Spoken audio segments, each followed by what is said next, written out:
그 하나님 우리 신앙생활 할 때 수직과 수평이 있죠. 십자가도 수직이 있고 수평이 있죠. 먼저가 뭘까요? 수직이 먼저겠죠. 먼저 땅에 박히고 그 다음에 수평이죠. 수평이 먼저일 수 있나요? 좀 그렇게 할 수 있겠죠. 어찌됐든 수직, 수평. 그래서 수직이 중요해요. 수직. 하나님과 나의 관계. 그러니까 수평은 그 결과물이죠. 수평이 따로 있는 게 아니에요. 하나님과 나의 관계가 온전해지잖아요.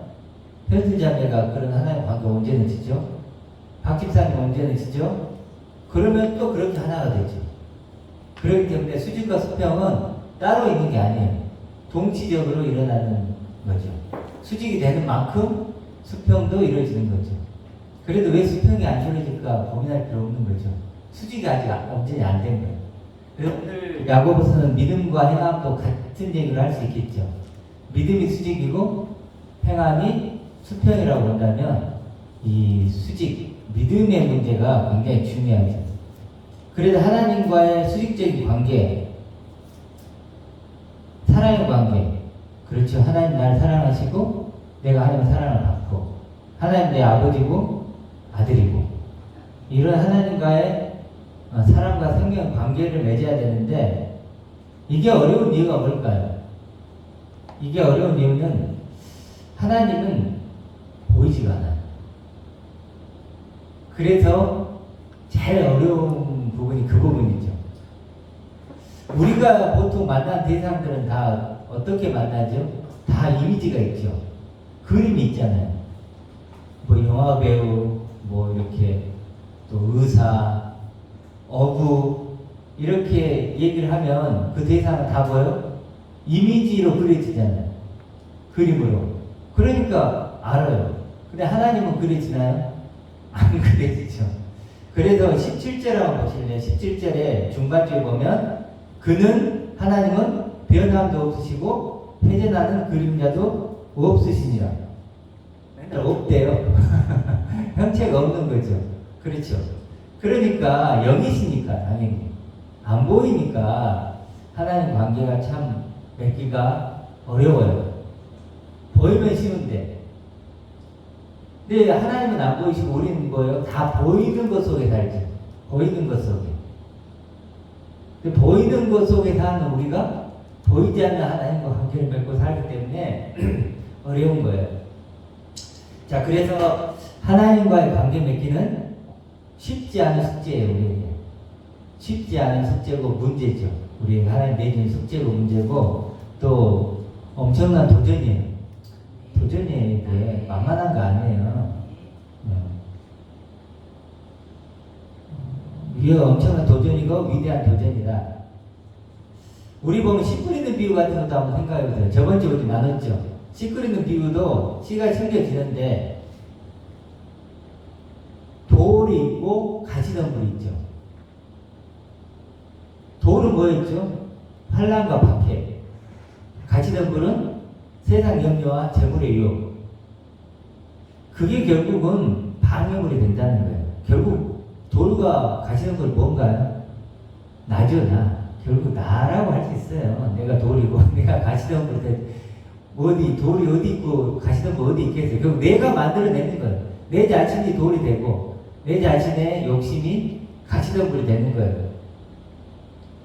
그래서 4절에 보면 뭐라고 나오죠? 오직 각 사람이 시험을 받는다 그랬는데 이게 이제 영어는 템테이션인데 유혹을 받아요. 유혹을. 많은 유혹을 받잖아요. 보이는 것 속에 사니까. 보이지 않는 하나님과의 관계 맺기를 해야 되는데 보이는 것 속에 사니까 모든 게 유혹이야. TV를 켜보세요. 다 유혹거리야. 밖에 나가면 다 유혹거리야. 그래서 시험을 받는 것은, 유혹을 받는 것은 뭐죠? 이유가 뭐라고 나오죠? 자기 욕심에 끌려 이런 거예요. 자기 욕심에 끌리는 거지 하나님이 그렇게 하신 게 아니라는 거예요.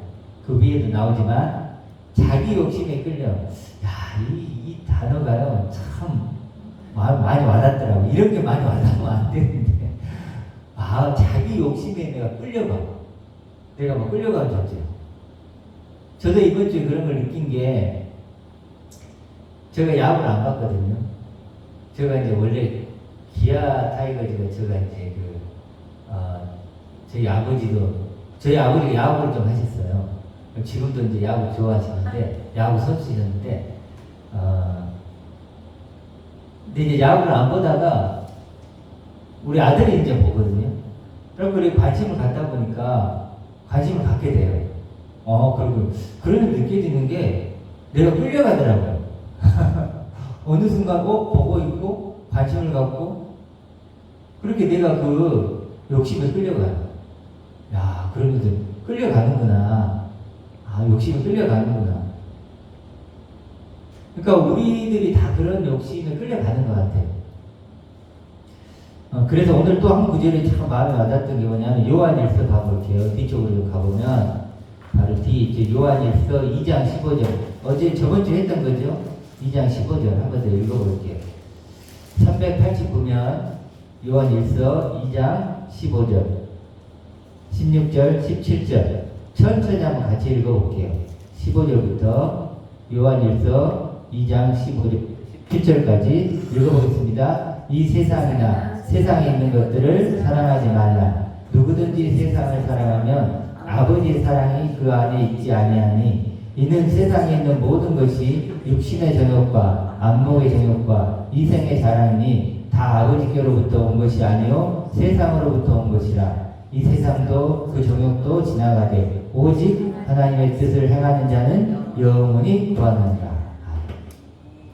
여기 보면 세상에 있는 것들은 다 눈에 보이는 거죠. 그걸 사랑하면 아버지의 사랑이 그 안에 있지 않기 때문에 반대된다는 거죠. 제가 야구를 계속 보면 볼수록 아버지의 사랑은 내게서 사라지는 거예요. 그렇죠. 그렇게 자기 욕심이 끌려가는 거죠. 그러니까 우리 세상에 살면 그런 욕심뿐만 아니라 식욕, 성욕, 또 탐욕, 또 인정욕, 남의 인정받고 싶은 이런 수많은 욕구들이 있죠. 그렇죠. 그런 욕구들이 결국은 욕심이라고 할 수 있는 거죠. 제가 만약에 이 교회를 왔는데 성도가 왜 이거밖에 없어? 더 많았으면 좋겠어. 뭐죠? 인정욕구죠. 내가 막 그러고 싶긴.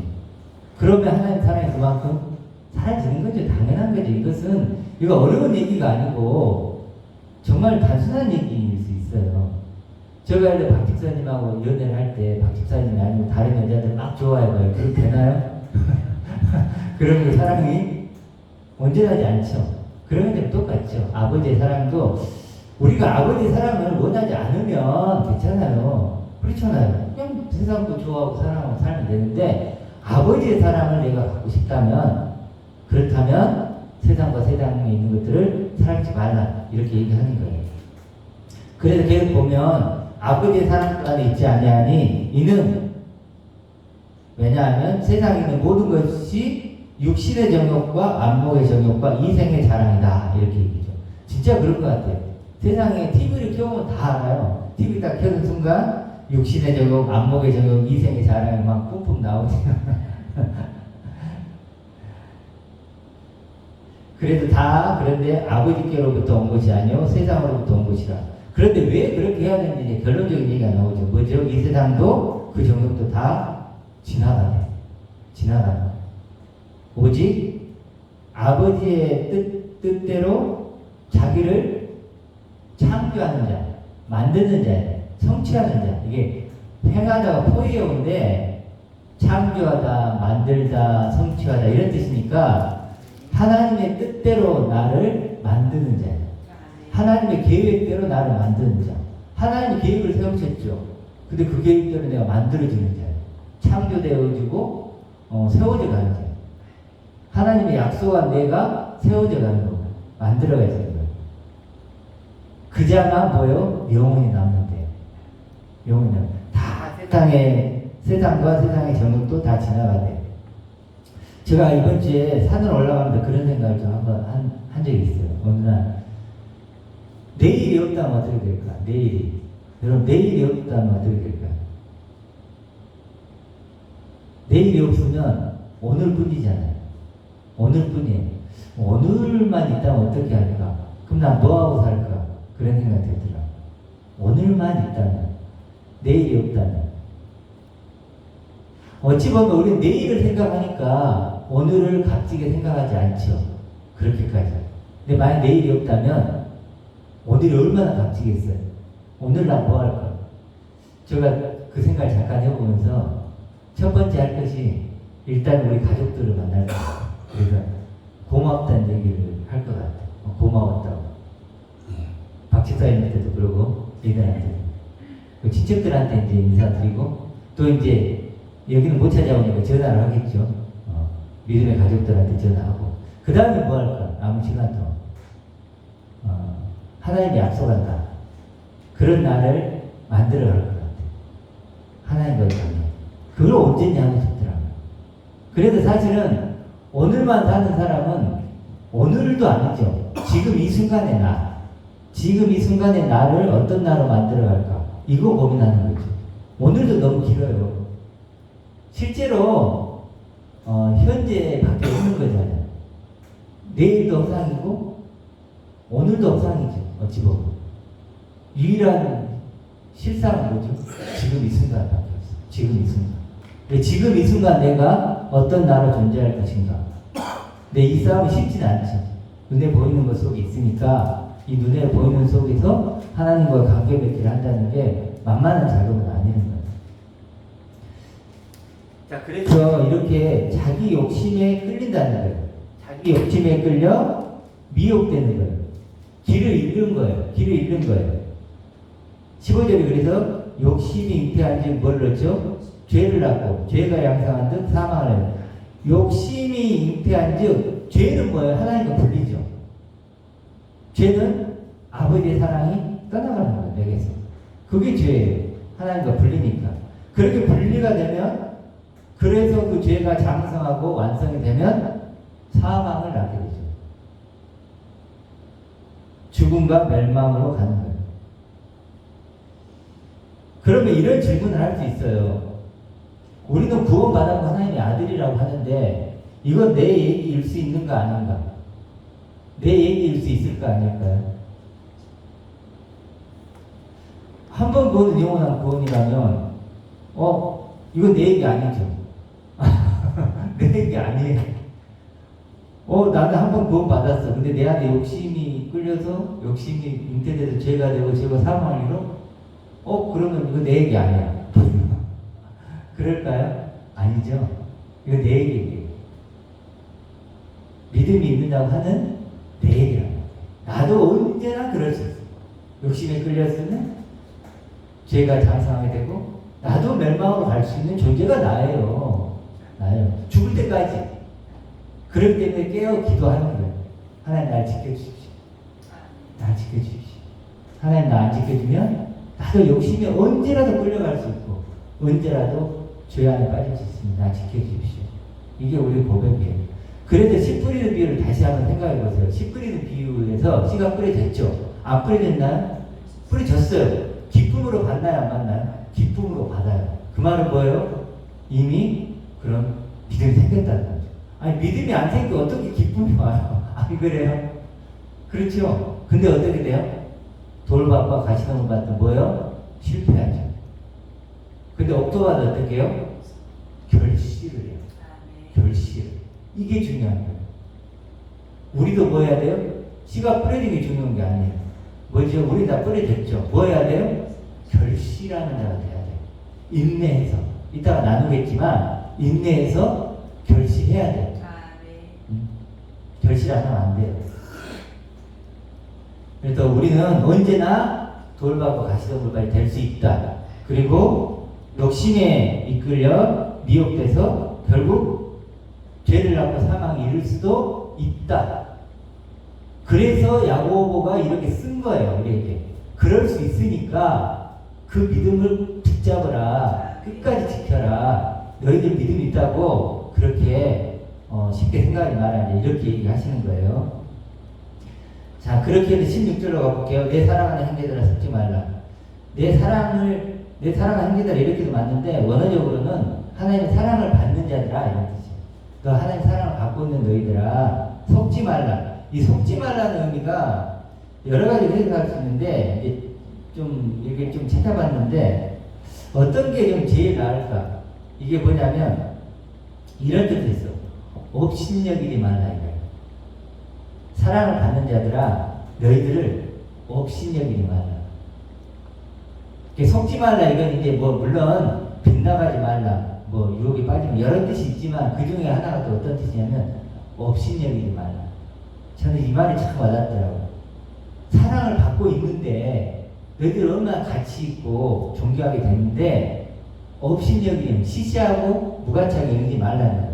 그게 속는 거죠. 다른 게 속는 게 아니에요. 그게 속는 거지. 하나님 우리를 존귀한 존재로 만들어 놨는데 내가 유혹의 욕심에 빠져서 하찮은 존재로, 그렇죠?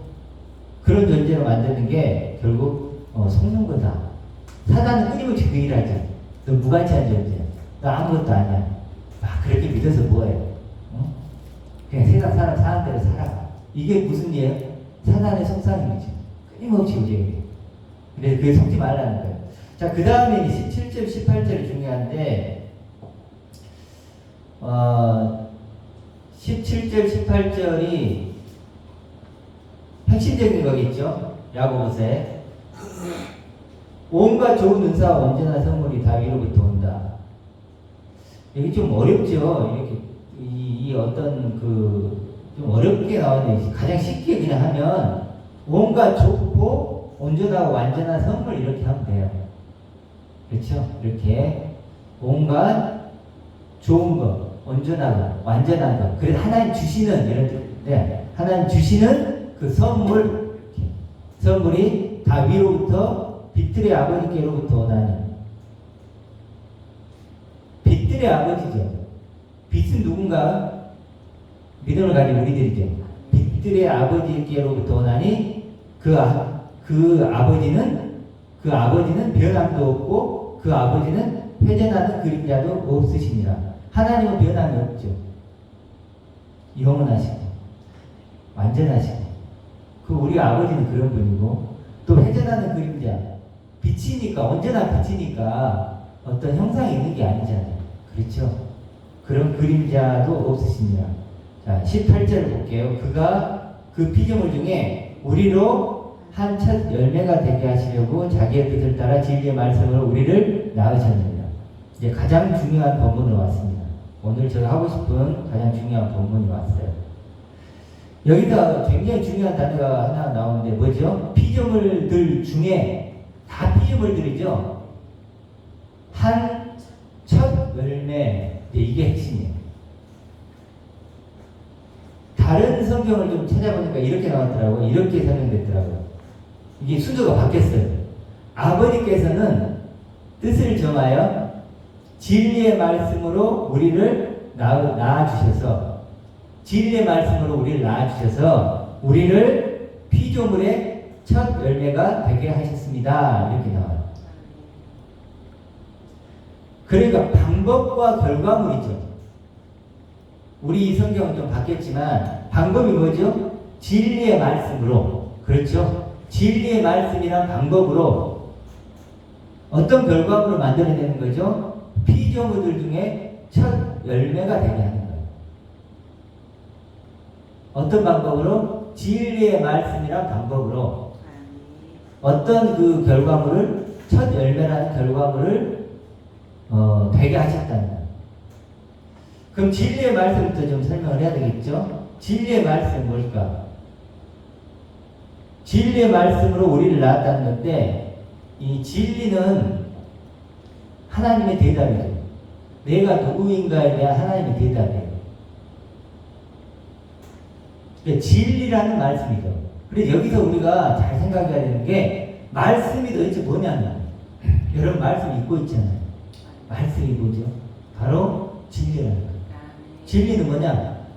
나에 대한 하나님의 대답이죠.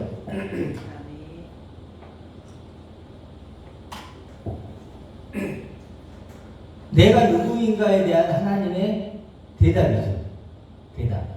그게 진리의 말씀이죠. 그리고 여러분들이 말씀을 볼 때 그럼 어떻게 봐야 될까요? 그렇지, 하나님이 대답으로.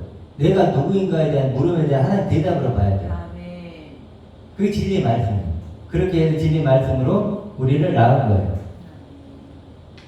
그래서 사실과 진실, 그러니까 진리는 진실일 수도 있는데 같을까요, 다를까요? 사실과 진실이 좀 달라요. 우리가 보는 것이 사실이죠. 하나님이 보는 것이 진리예요.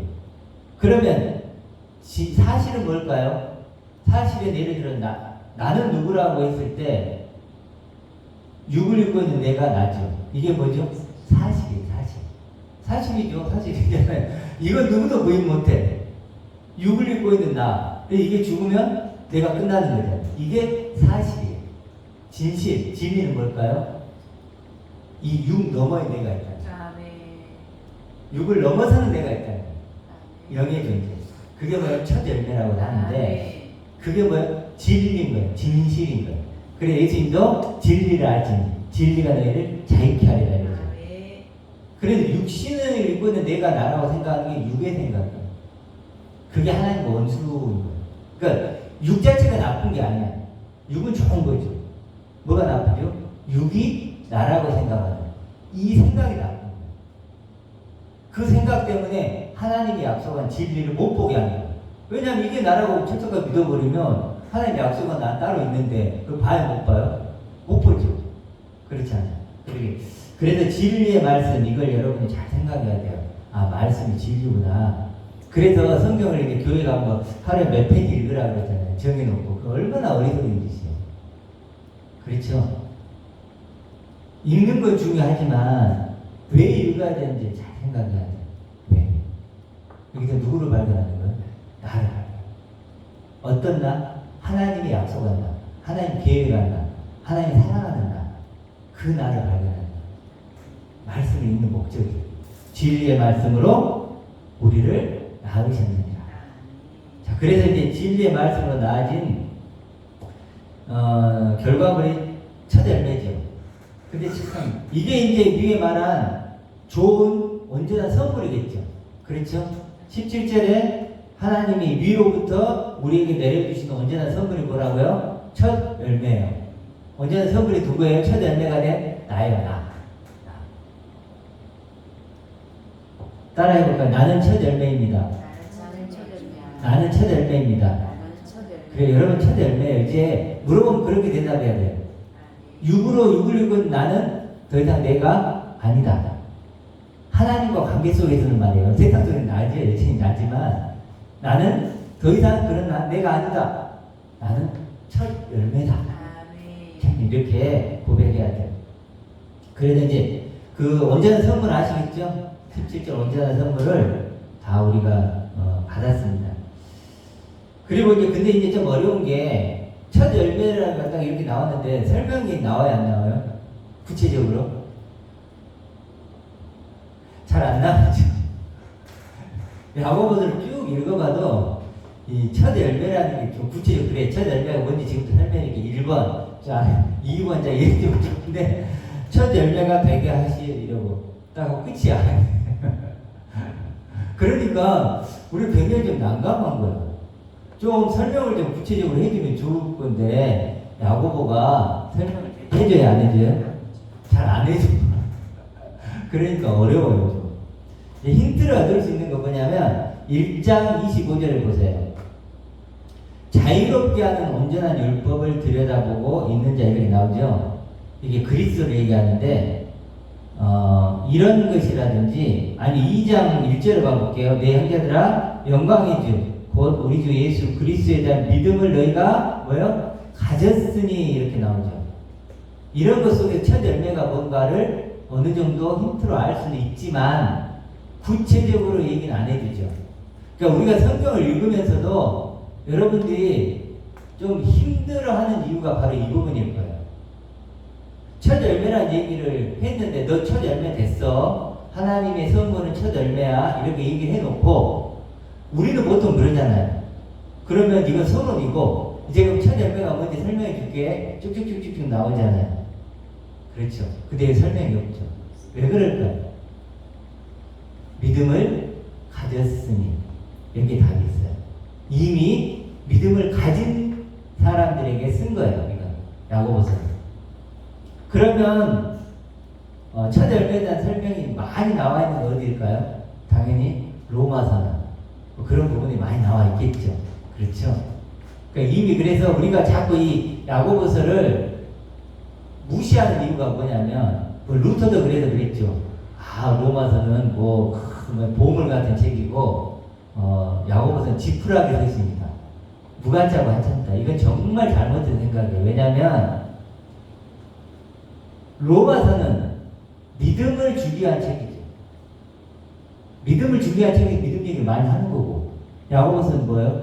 믿음을 가진 자들에게 너 믿음을 가졌는데 왜 그렇게 살아가는 거니? 그게 온전한 믿음이야? 라는 걸 얘기하고 싶은 거예요. 그러니까 믿음을 뭐예요? 가졌어요. 가진. 2장 1절 다시 볼까요? 내 형제들아 영광이 주 곧 우리 주 예수 그리스도에 대한 믿음을 너희가 뭐죠? 가졌으니. 너 가졌잖아. 가진 자에게 믿음을 다시 설명할 수 있어요? 없어요? 없어요.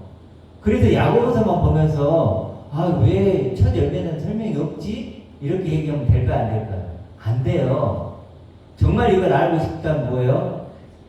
믿음을 갖게 하는 그런 소리를 보면 되는 거예요. 그렇죠? 그래서 야고보서는 쓰여진 목적 자체가 다르다는 거예요. 쓰여진 목적 자체가 믿음이 있는 자들에게 쓴 거니까. 그래서 1장 1절로 가면 뭐라고 나오죠? 하나님과 주 예수 그리스도의 종 야고보는 흩어져 있는 12지파에게 문안하노라 이렇게 나오죠. 흩어져 있는 12지파가 흩어져 있는 이 말 속에서는 유대인에 있는 게 아니죠. 유대 땅에 있는 게 아니고 흩어져 외부로 다 흩어져 있다는 거예요. 그리고 12지파 이랬으니까 누구죠? 유대인들이죠. 그러면 외국에 흩어져 있는 유대인 그리스도인에게 쓴 거예요. 근데 그들은 이미 뭐 어떤 존재라고요? 그리스도에 대한 믿음을 가진 존재. 그들에게 야고보가 지금 쓰는 거예요, 편지를. 어떤 얘기를 들었겠죠. 많은 얘기를 듣고 믿음이 있는다고 하는 그 교회들이 저러면 안 되는데 라고 쓴 거예요.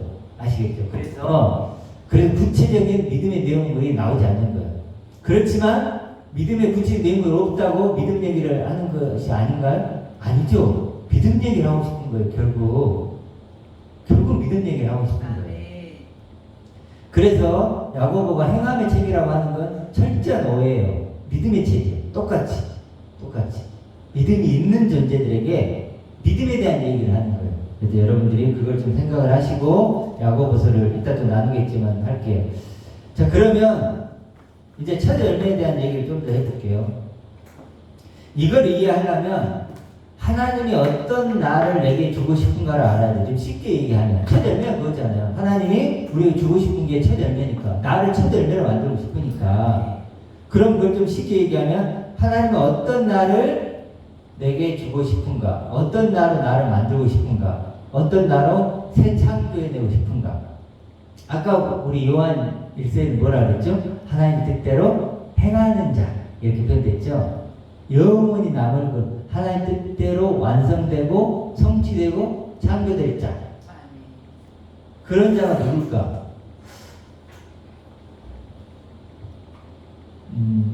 그런 존재들을요 이름을 많이 붙여요. 한번 붙여볼까요? 몇 개만 붙여볼까요? 10개도 넘을 것 같은데 생각나는 거 한번 해보세요. 여러분이 지금까지 성경 읽으면서 오늘 첫 열매 나왔죠? 첫 열매 나왔어요. 또 어떤 게 있어요? 나를 어떻게 고백할 수 있을 것 같아요? 박 집사님. 생명을 가진 아들. 생명을 가진 아들. 예. 또 있어요? 다른 분? 상속자. 그렇죠. 지금 그런 얘기들이 가능해요. 보세요. 제가 좀 몇 개를 얘기해 볼게요. 하나님은 어떤 나를 내게 주고 싶은가? 거듭난 생명, 영생. 그렇죠? 또 그리스도로 옷 입은 나. 헐벗은 나를 그리스도로 옷을 입혀주는 거예요. 그리고 새 피조물, 하나님의 형상. 또 아까 말한 하나님의 아들, 후사, 상속자. 또 생명나무죠. 내가 생명나무고 반석 위에 지르고 영으로 난 영이죠. 그리고 하나님께 나아진 존재, 하나님의 사랑을 받는 존재, 세상의 빛, 왕같은 제사장, 하나님의 영광의 광채. 이게 다 누구의 이름이에요? 내 이름, 내 이름. 이 이름들이 내게 적용되고 대입돼야 돼. 내게 적용되고 대입돼야 되고 내 이야기고 나로 들려야 돼. 그렇죠. 나에게 적용이 되고 나에게 대입돼야 된다면 이런 말들이 이런 그 이름들이 내가 감당할 수 있어야 된단 말이야. 그러면 이렇게 되려면 어떻게 해야 될까가 중요해. 어떻게 하면 이렇게 될 수 있을까? 어떻게 하면 이런 모든 이름들이 나의 이름이 될까? 어떻게 하면 될까요? 한번 생각해 보세요. 탕자를 한번 생각해 보세요. 탕자. 아주 쉽죠. 우리 탕자 잘 아니까. 탕자가 아버지를 떠났죠. 그래서 어떻게 돼요? 죽게 되죠. 죽을 만큼 이제 굶주리게 되죠. 근데 그의 해결책은 뭐죠? 유일한 해결책은 아버지께 돌아가는. 다른 해결책이 있나요? 없어요. 아무것도 없어요. 탕자가 다시 자기의 아들됨을 회복하려면 물론 자기 스스로는 그렇게 생각 안 했죠. 품꾼의 하나로 여겨달라고 했으니까. 어찌됐든 해결책은 분명하게 보였어요. 분명하게 하나였죠. 하나밖에 없어요. 뭐죠? 아버지께로 돌아가는. 아버지께로 돌아가는. 그리고 아버지의 모든 것을 가지는. 그것만이 뭐예요? 유일한 해결책이었어요. 예수님이 그렇게 얘기한 거죠. 예수님 이 땅에 왜 오셨나요? 하나님의 표현체로 오십니다. 하나님의 표현체. 하나님이 누구신가를 알려주는 그렇게 오셨죠. 탕자와 비유도 마찬가지 아닌가요? 탕자와 비유도 결국은 예수님이 하나님의 표현체로서 하나님을 알려주는 하나님 이런 분이야. 하나님 이걸 원하시는 거야. 그렇죠. 결국 결론적으로 무슨 얘기를 하고 싶은 거냐면 아버지께 돌아간다는 것. 그것은 탕자가 아버지의 것을 가졌죠. 그러면 우리도 아버지께 돌아가는 건 뭘까요? 내가 아버지께 돌아왔다. 그러면 아버지 것을 가진 영원한 아들이 되는 거예요. 아버지의 것을 가진 영원한 아들. 따라 해보겠습니다. 이 중요한 아버지의 것을 가진 아버지의 것을 가진 영원한 아들. 영원한 아들. 한 번 더 아버지의 것을 가진 아버지의 것을 가진 영원한 아들. 영원한 아들. 이게 누구의 나야? 나는 아버지의 것을 가지고 영원히 살아갈 나야. 아버지 것을 가지고 영원히 살아가는 게 중요한 게 아니야. 그것도 중요해. 그렇죠. 근데 영원히 살아갈 뿐만 아니라 어떤 나로 영원히 살아가느냐? 아버지 것을 가지고 아버지 사랑을 받고 그렇게 살아갈 아들인 거야. 이걸 이해하면 우리가 지금 얘기했던 거 있죠? 이게 다 누구 이름이에요? 내 이름이에요. 나에게 대입되고 내게 적용돼.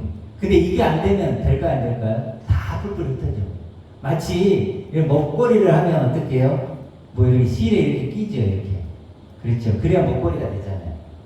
그 실과 같은 거죠. 모든 걸 다 나한테 갖고 올 수 있는. 그게 뭐예요? 아버지 것을 가진 아들. 아버지 것을 가진 아들. 그게 뭐예요? 그럼 대입이 되는가 보세요 한번. 상속자. 이해되죠? 아버지의 유업을 이을 자니까. 상속자. 상속자가 뭐야? 아버지 걸 내가 갖는 거잖아요. 상속자. 그리스도. 그리스도가 하나님 우편에 앉아있다 그러죠. 그 말을 어떻게 이해하겠어요? 그 말이 달리 뭐죠? 아버지의 것을 가진 아들로 계신 분이라. 그렇잖아요. 그러면 이해가 되잖아요. 아, 그리스도 하나님 우편에 앉아 계셨다. 아, 그 말이 우편이라는 게 항상 그런 상속자이지 않으니까 아버지의 것을 가진 아들로 그리스도가 계시는구나. 나도 그처럼 변화되겠구나. 그럼 그와 나는 하나죠. 그와 같은 운명이죠. 다 이해가 되는 거예요. 그래서 하나님 우편에 앉아 계신 그리스도 이렇게 얘기할 수도 있고 저는 그 단어가 우리가 좀 어려워해요. 자꾸 이게 좀 낯설어. 어찌 보면 막 의자에 앉아 있고 막 그런 그림 그려지니까 저는 좀 그 사람들은 근데 그걸 좀 이해를 했어요. 그게 뭔지를 알죠. 하나님을 아니까. 그리고 뭐 항상 막 오른편 막 이런 거 쓰잖아요. 근데 우리는 잘 모르잖아요. 유대인이 아니니까. 그러니까 그들은 좀 이해가 쉬웠을 것 같은데, 우리들 같은 경우는 특히 뭐 옛날에는 왕이 있고 막 왕자가 있고 막 그런 그림인데 우리는 지금 아니잖아. 예를 들어 다 쉽게 얘기해서 대통령이 있어. 대통령 아들이 대통령 되나요? 그거 아니잖아. 문화가 바뀌었어요. 그러니까 그런 걸로 이렇게 딱 이렇게 우리가 접목이 되기가 쉽지가 않아. 그래서 하나님의 우편에 아닌 그리스도, 이것도 좋지만 아버지의 모든 것을 가진 그리스도, 그것도 괜찮죠. 네, 따라 해볼게요. 아버지의 모든 것을 가진 그리스도. 아버지의 모든 것을 가진 그리스도. 아버지의 모든 것을 가진 그리스도. 아버지의 모든 것을 가진 그리스도. 그 그리스도가 나다요. 그 그리스도가 나예요. 거기서 나의 존재 가치를 찾는 거예요. 거기서 나의 존재 가치 찾는 거예요. 더 이상 내가 보이는 것에서 나를 찾거나 나의 존재 가치 찾는 게 아니에요. 그건 내가 아니야. 그건 내가 아니고 나는 그 아버지 모든 걸 가진 그리스도. 그분에게서 나의 존재 가치를 찾고 그분을 나의 옷으로 입고 그분이 내 반지야. 그분이 내 신발이야. 그분이 내 생명이야. 내 영광이고. 그렇게 된 거예요. 그게 뭐죠? 그리스도인이라고 하는 거죠. 그렇죠. 그러니까 우리가 이제 성경을 바꾸자는 게 아니고 우리식으로 좀 생각을 하자는 거예요. 그때하고 이제 문화가 좀 바뀌었으니까. 그래서 아버지의 모든 것을 가진 그리스도, 그분이 나의 영광이다, 이렇게 이제 얘기하는 거예요. 그래서 우리가 연합된다, 하나 된다, 이것도 다 같은 얘기죠. 뭐 연합되고 하나 된다고 내가 연합됐습니다, 하나 됐습니다, 그런다고 되는 게 아니고, 그렇죠. 그분 걸 함께 가지면 그게 연합이고, 말을 안 해도 연합이고 하나됨이죠. 근데 그분 걸 안 가지면 뭐 내가 연합됐습니다, 하나 됐습니다, 아무리 얘기해도 그건 가짜죠. 그렇죠. 이렇게 아버지를 가져야 아버지가 내 안에, 내가 아버지 안에. 그렇죠. 이 관계가 형성이 되는 거예요. 우리도 예수님처럼. 그래서 우리가 그런 관계가 되면 우리가 이제 어떻게 될까요? 예수님으로 재창조되는 거예요. 내가 예수로 재창조되는 거예요. 이 땅 예수로. 현재적 예수가 되는 거예요. 그렇죠. 내가 현재적 예수지. 그렇죠. 그래 예수와 나는 하나가 되는 거예요. 포도나무와 가지처럼. 그래서 그런 어떤 관계가 되는 거예요. 그래서 오늘 제가 얘기하고 싶은 첫 열매는 뭐냐? 하나님이 그렇게도 원한 첫 열매는 아버지의 것을 가지고 영원히 살아갈 아들이다. 우리가 그런 존재가 됐다는 거예요. 이랬을 때 최고의 존재감이 생기겠죠. 그러니까 아버지의 사랑을 느끼는 거예요. 아, 하나님은 나를 그렇게 사랑하시는구나. 그래서 셀프 1과 셀프 2가 있어요. 셀프가 뭐죠? 자기 자신의 셀프래요. 여기 주유소 가면 셀프 주유소 있잖아요. 셀프. 자기 자신이 넣는 거니까. 셀프 1이 뭐예요? 육인 나고. 셀프 2가 뭐죠? 영적인 자체. 그렇죠. 이제 셀프 1은 내 소유로만 살았다. 그런 존재였다면 이제는 뭐예요? 아버지의 소유를 갖고 사는 완전히 새로운 피조물. 거듭난 생명. 영으로 난 영. 그렇게 된 거예요. 셀프 2로 살아야 돼요. 그러니까 이게 옛사람이고 새사람이죠. 그러니까 셀프 1이 아니고 이제 셀프 2예요. 그리고 아담도 뭐가 있죠? 첫 번째 아담이 있죠. 첫 번째 아담, 흙으로 난 첫 번째 아담. 그 다음에 마지막 아담이 아니에요. 오늘은 두 번째 아담. 두 번째 아담은 살려주는 영이죠. 우리가 그 살려주는 영이 돼야 돼, 이제. 내가 그 역할을 해야죠. 그렇죠? 셀프 2예요. 여러분, 셀프 1이 아니에요. 끊임없이 사단은 여러분 셀프 1으로 가고 공격이죠. 셀프 1이잖아. 주제 파악을 해. 우리 그때만 뭐 해야 돼? 아니야. 진리의 말씀으로 나아진 존재야. 셀프 2야. 셀프 2야. 이렇게. 그래서 저녁이 되고 뭐죠? 아침이 되니 첫째 날이야. 이렇게. 저녁이 되고 아침이 되는. 그래서 우리가 뭐 그런 존재로 고백하기로 합니다. 하나 빠졌는데 하나만 더 할게요. 그럼 이 육신은 뭐냐? 육신은 뭐냐? 하나만 얘기할게요. 육신은 도구예요. 좋은 훌륭한 도구. 여러분 자동차 있으시죠? 요즘에 우리 김 목사님이 자동차 때문에 아주 이런저런 얘기가 많은 것 같은데, 자동차의 목적은 뭐죠? 다른 장소로 이동하는 것이죠. 그게 목적이죠. 집의 목적은 뭐죠? 집의 목적은 사는 게 목적이죠. 이 육신의 목적은 뭐죠? 뭐 먹고 마시고 이런 것도 있지만 가장 큰 목적은 뭐예요? 육신이 내가 아니라는 걸 알려주는 거예요. 마치 율법과 같아요. 율법은 뭐죠? 첫 번째로 주어진 게 율법이죠. 율법은 죄를 깨닫게 하는 거죠. 그런 것처럼 육신도 마찬가지예요. 이게 내가 아니면 깨달았게 해서. 이게 아니면 진짜 나는 뭡니까라고. 아멘. 율법으로 안 되면 뭘로 됩니까? 이러잖아요. 은혜로 되지. 아멘. 셀프 원으로 안 되면 어떻게 삽니까? 셀프 투가 있잖아. 아멘. 이렇게. 그래도 이 육신은 그렇게 여러분이 잘 생각하시고 귀해요, 소중한 귀하죠. 소중해요. 이렇게 그만큼 우리가 자동차 소중하고 집도 소중한 것처럼 육신은 훨씬 더 소중하죠. 근데 이 육신의 용도를 잘해야 돼요. 그렇죠. 육신의 용도를 잘해야 되는 그런 거죠. 그래서 우리가 그렇게 아버지의 모든 걸 영혼 아들로 저녁이 되고 아침 되는 저희가 되길 소망합니다.